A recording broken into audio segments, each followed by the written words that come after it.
Once upon a time, in a quaint little village nestled between whispering woods and rolling hills, there lived a spirited young girl named Ellie.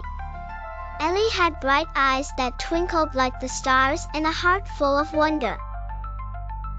Every night, when the moon was full and round, something magical happened just beyond Ellie's backyard. In the depth of the forest, among the swaying branches and rustling leaves, a mystical zoo would appear as if conjured by magic itself.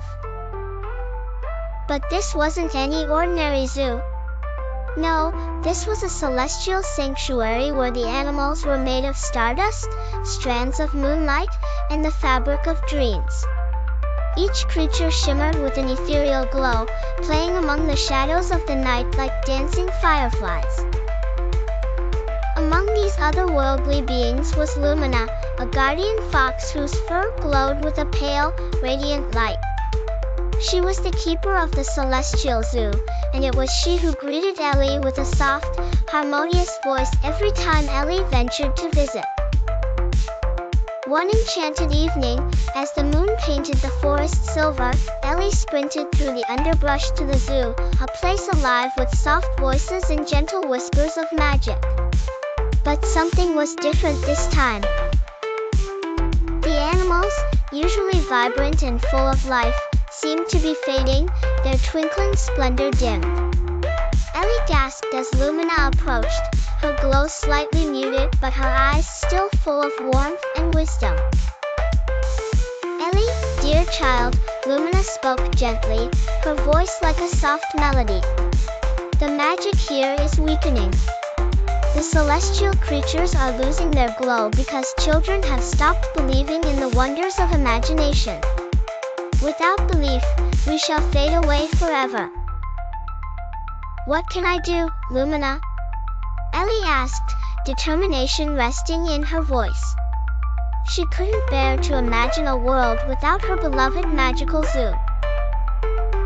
"You must help reignite the world's imagination," said Lumina.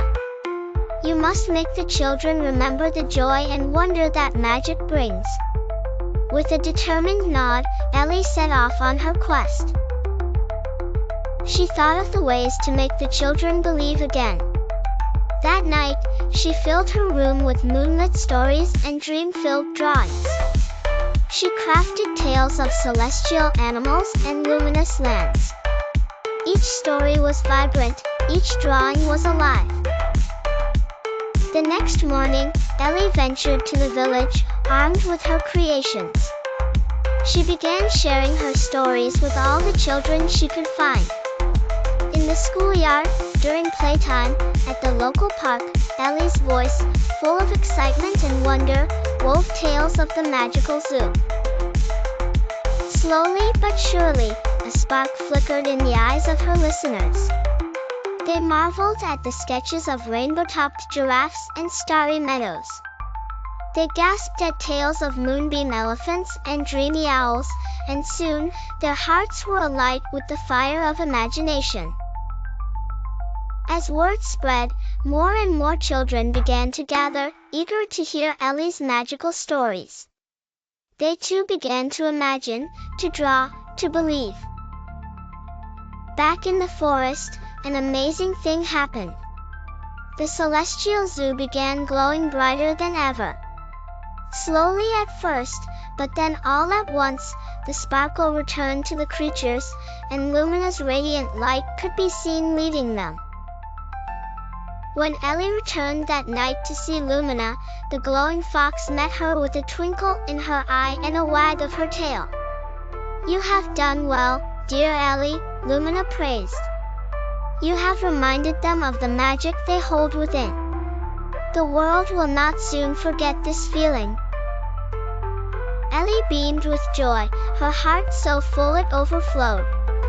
For she knew, in her heart, that the power of imagination could light up even the darkest night, ensuring that the magical zoo would never fade away again.